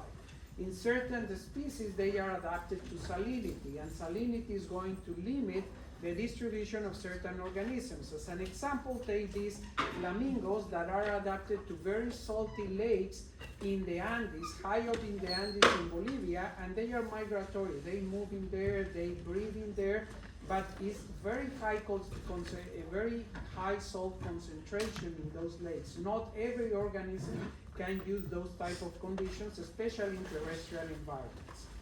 Also, warming up of the ocean can open opportunities to break the limit of the dispersal capacity of the organism. In this example is again a sea orchid that has decimated the aquatic plant communities as it moves further down. The warmer the ocean, it has allowed this sea orchid to go further down from Australia into Tasmania, and you can see the dates in there. And now it's currently here, and of course it has decimated all the plant communities, and with the plant communities decimated, many other organisms have disappeared in those regions. Okay, we will finish next week.